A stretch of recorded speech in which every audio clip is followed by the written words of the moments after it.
All right, so we are wearing a collared shirt. You know what that means. We are going to learn stuff today. And today we are going to learn what Newton and Einstein agreed on that society doesn't. Let's jump into it. One thing that is true even in Newtonian ways of thinking about space and time, or in Einsteinian ways of thinking about space and time, is that these fundamental laws work forward and backward in time, knowing everything about the universe at one moment. So he's about to talk to us about why the future has already happened and why the past has already happened. And not so much so that why it's already happened, but more so that it's always happening, if that makes any sense. It always exists. Even though we experience only parts of time at a time, the whole entirety of space-time is already in existence, even though we haven't reached the future yet. Predicts the past as well as the future.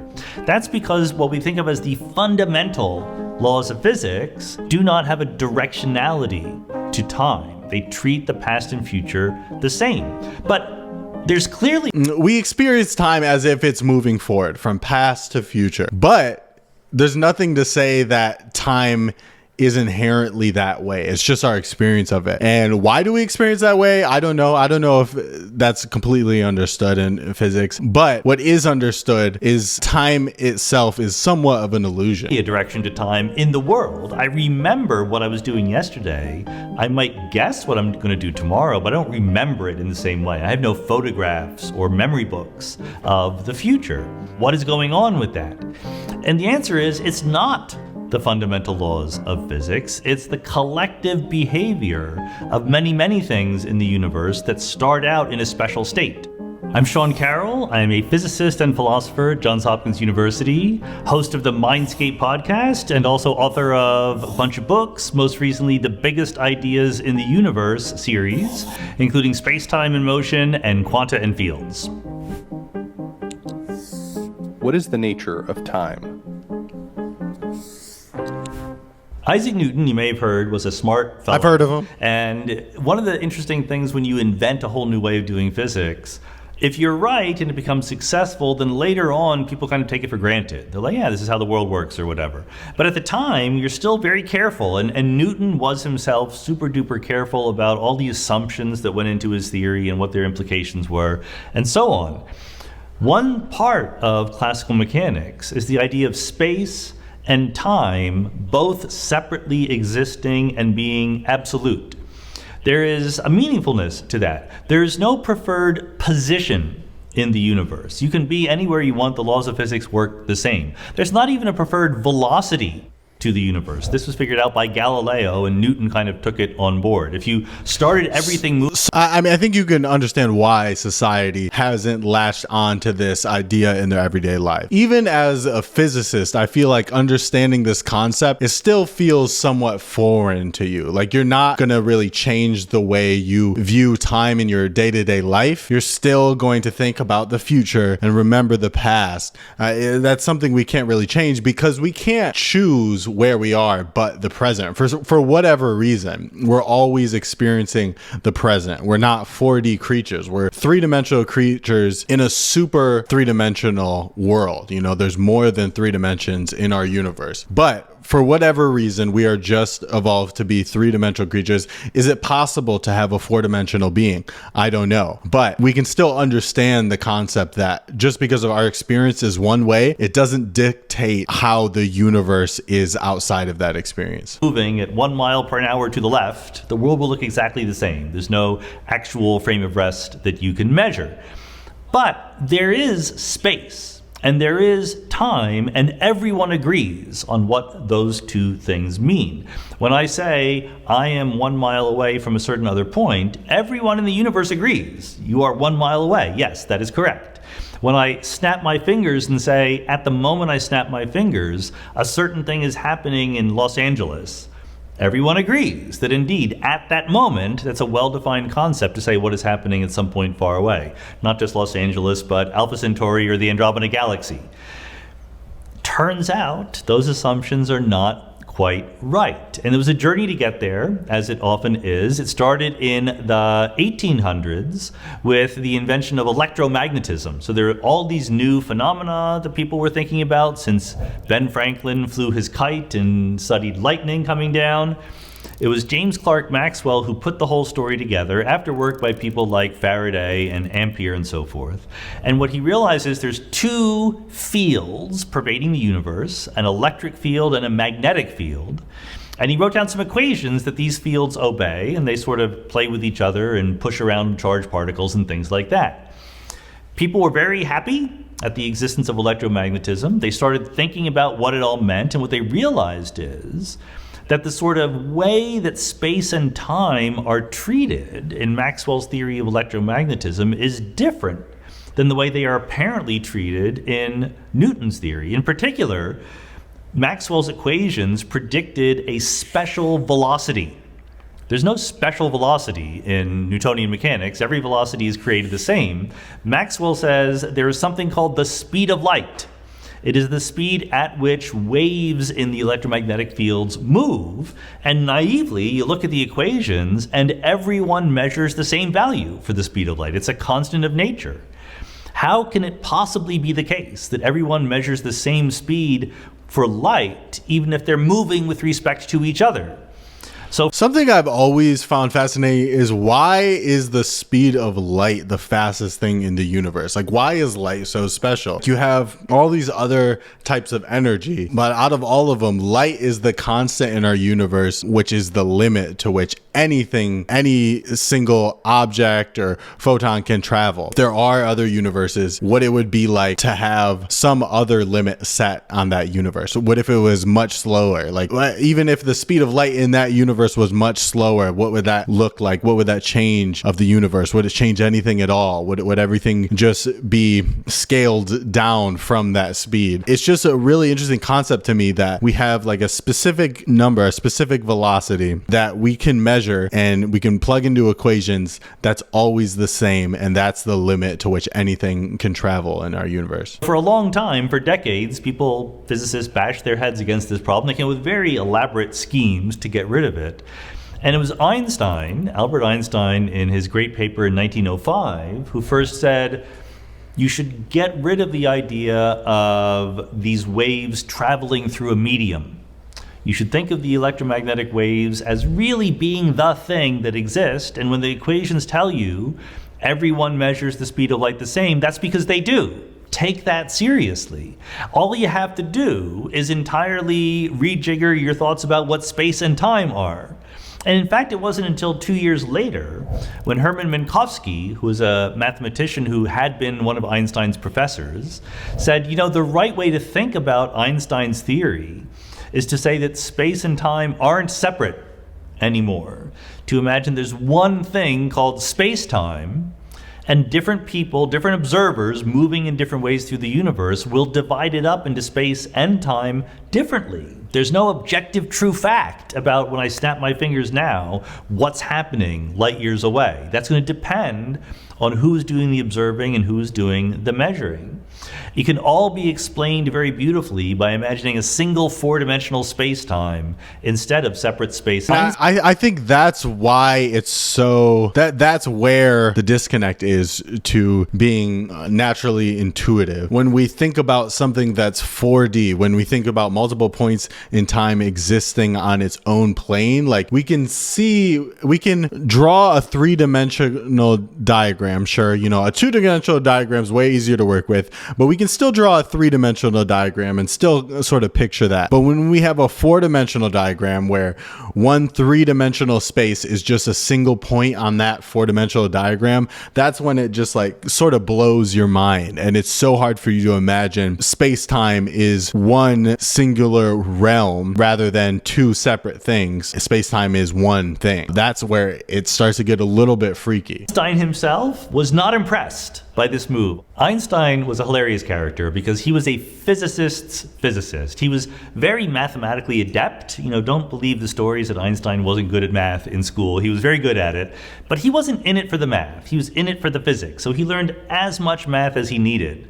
And when Minkowski says, I have some new math that unifies space and time based on Einstein's theories, Einstein himself's like, I don't need that. That's like extra mathematical nonsense. He soon changed his mind because it turns out that move from space and time being separate to being combined is super useful going forward, including 10 years later, he would invent his general theory of relativity that include gravity into the space-time story. When Einstein put together what we now call the special theory of relativity, the idea that there's no preferred standard of rest in the universe, but also everyone thinks the speed of light is the same. All you have to do is imagine ultimately that space and time are glued together.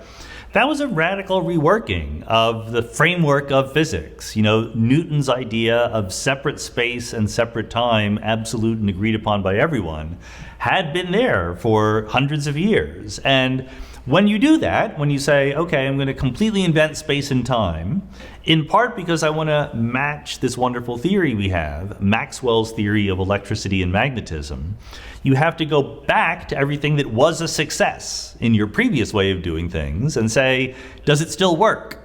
The biggest success of Newtonian classical mechanics was gravity, the famous inverse square law of gravity. Newton posited that if you have two objects with two different masses, they have a gravitational force that will pull them together that diminishes as 1 over the square of the distance between them. Another thing I think is crazy about the discovery of things with a lot of gravity, a lot of mass, warp space-time, and things with a lot of velocity, things that approach the speed of light, warp space-time. And there's this amazing explainer video. I think it's Neil deGrasse Tyson's video, so we might have to watch that video next. That shows sort of how that works and sort of why it can be hard to understand, like why does something with a ton of mass have such an effect on time and the flow of time, and how does that even work? How does that make sense? And how does something going so fast even change the experience of time for a single body? You think about in science and never used in the real world, clocks in space, clock on the ISS has to adjust for that to sync up with clocks on Earth. Like it has an actual effect on instruments in the field. Of Newtonian mechanics is enough to match exactly what you see in the sky in terms of the planets moving around. It's enough to launch a rocket and get it to the moon.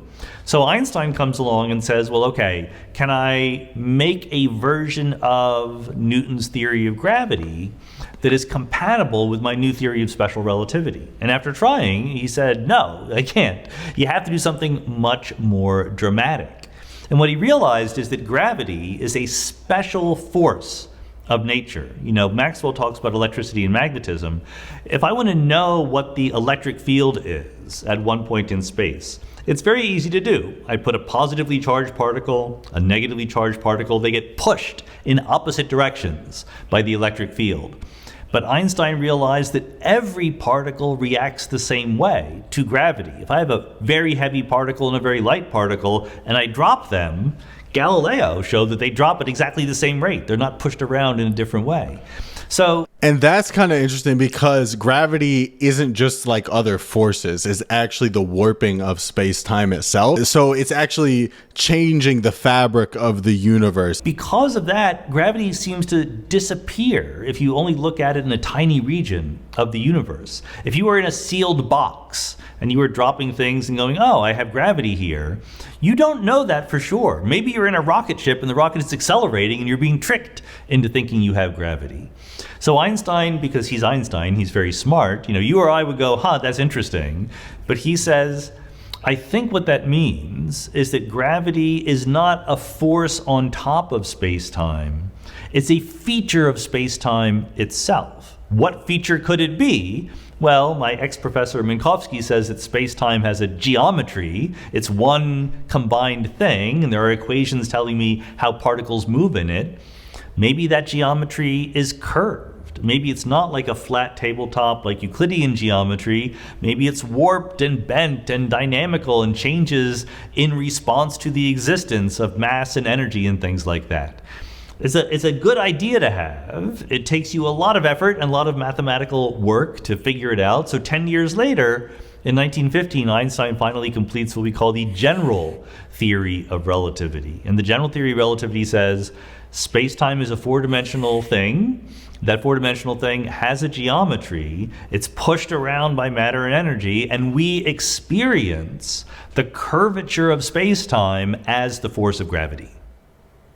When Einstein and Minkowski figured out that space and time are both two different ways of... And that's kind of mind-blowing when you think about it, because, you know, for most of human history, you just accepted gravity and never really thought about what it was. You know, you fall towards the ground, and that's just natural. It's always been that way. Like, why should you even think about that? And think about how mind-blowing it must have been to actually say, like, yeah, no, there's an actual reason for why you fall back to the ground, and we can calculate that as being a specific rate. And to take that a step further, not only is that a force, but it's actually just the warping of space-time. It's not just like a force like me pushing you. It's actually just space-time itself warping, and we're falling along that curve. We're moving along that curve of space-time. Our point in space-time merges with the point of the surface of the Earth in space-time, and they just come together in that way. They're not necessarily pulled together as if like you pulled something with a rope, but our 2 points are coming to meet with each other because of the curvature of space-time. And that to me is so fascinating. Slicing up space-time, what does that mean? What does that mean, like, in our guts, right? What does it visually or measurably imply? You know, in space, there's something called the distance between 2 points. If you say, you know, I'm here in Washington, D.C., and a friend of mine is in Los Angeles, there's a distance between those two cities, and we all agree on what that distance is, because implicitly, we're imagining the shortest distance path, right? The straight line that connects these 2 points. But of course, if you actually travel between these two cities, you won't exactly necessarily take that much distance, because you're going to go right and left. You're not going to go exactly on a straight line. So in space, we're all very, very used to the idea that different paths have different lengths, even if they start and end at the same point. In special relativity, now that space and time are unified, what that means is that time is like that. The time you personally measure on your wristwatch is very analogous to the distance that you travel moving on some path.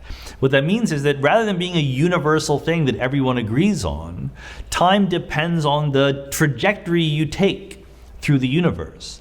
The most And where does that leave us? Because if you can't ultimately rely on time being constant, then what is your experience of life? What does it mean second to second, minute to minute? What does it mean from your entire lifespan? How long is that? What is that in the context of the universe? You can't really tell. Like it's very vague. It's very blurry, and it's a very weird concept that we have these concrete measurements of time, but they're actually a lot vaguer, and they're changing in ways that we can't perceive, but they are changing, even though we can't perceive them. Where does that leave us? This example of this is the twin paradox. You imagine two twins. They don't have to be twins, but it's more vivid if they are, because you think of twins as being the same age, okay? One twin just doesn't move, just stays home. This is the lazy twin.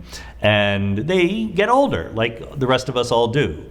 The other twin hops in a rocket ship that moves out very close to the speed of light. You need to move close to the speed of light to feel the effects of relativity, and then comes back.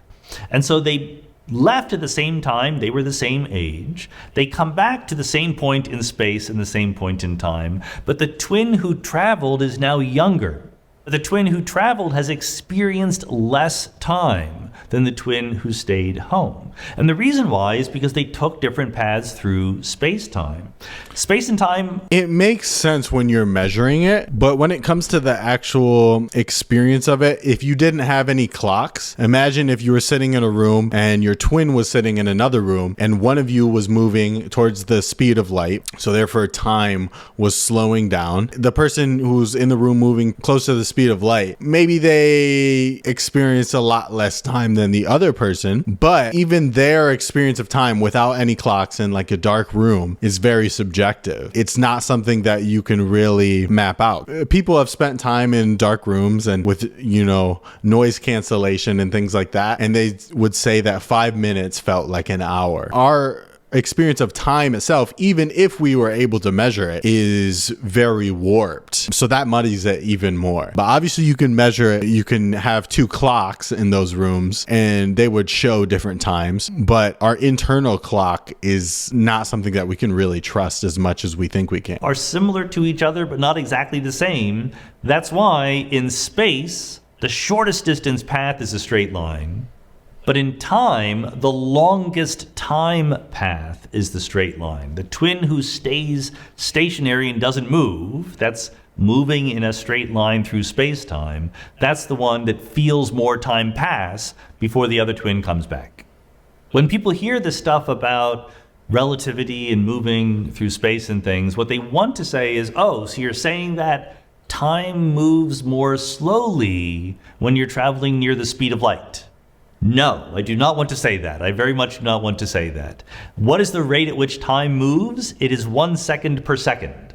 You're being tricked by your use of the English language because you move through space and it makes perfect sense to say I am moving at 1 meter per second or 2 meters per second or whatever. The rate at which you move is the number of distance you travel per unit time. But the amount of time you travel per unit time is always 1. Now, the accumulated time along two different trajectories can be different. That's the origin of something like the twin paradox, or when gravity comes into the game, the amount of total time you experience will be less if you're deep in a gravitational field than if you're out there in interstellar space where gravity is not that important. So in general relativity, being in a strong gravitational field is much like moving out there close to the speed of light. If you had someone stay back here on Earth... Okay. What he just said about you not actually experiencing more time, I feel like he just contradicted himself. He kind of lost me there. I really don't understand that part. Okay, so you're not moving faster through time, but your total accumulation of time is less. To me, that feels like the same thing. Those feel like synonyms. Like if your accumulation of time is more, how does that not mean you're moving faster through time? If someone else go near a black hole, for example. A black hole is the strongest kind of gravitational field you can have. Don't go in to the black hole because then you can't come back out. But if you go near it and then you come back, you will be younger than the person who just stayed behind. You will have experienced less time. Your wristwatch is still clicking at 1 second per second, but the accumulated... Okay, I see where I got confused. Okay, yes, the person, you experiencing the time, no matter if you're moving almost at the speed of light or if you are stationary in time space, you are experiencing time internally at the same rate. You're not going to feel like a second is going by quicker. But if you were to compare it to a person who is stationary or far away from something with a large gravitational force, then you compare your times. Yeah, you accumulate more time. So, okay, now I understand. The amount of time is different because you have taken a different path through curved space-time.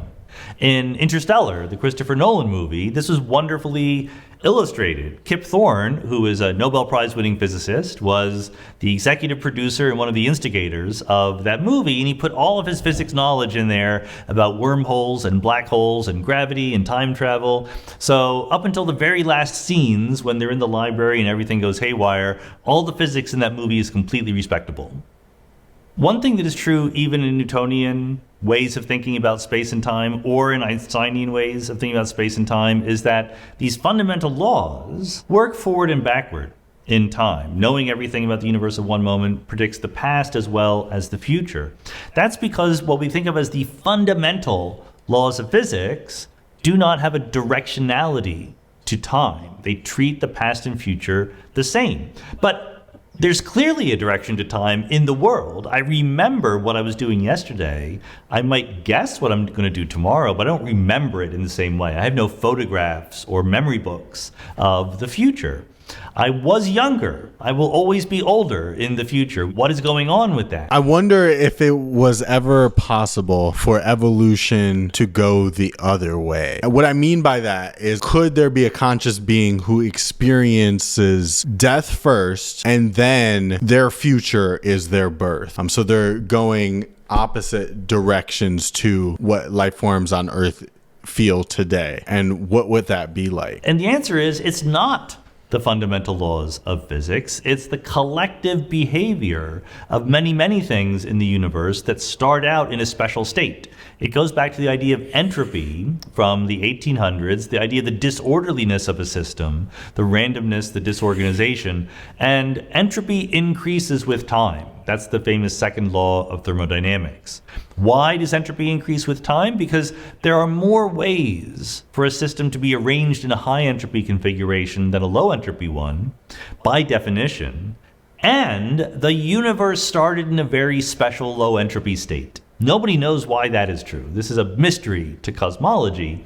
But the entropy of the universe was very, very low to start, and it's been increasing ever since. And us having memories of the past but not the future, the ability to have records, the fact that we age in the same direction, this is all because entropy is increasing in one direction rather than the other. That was a very interesting video. I hope you guys found it interesting too. I will see you on the next one. Bring your collared shirts.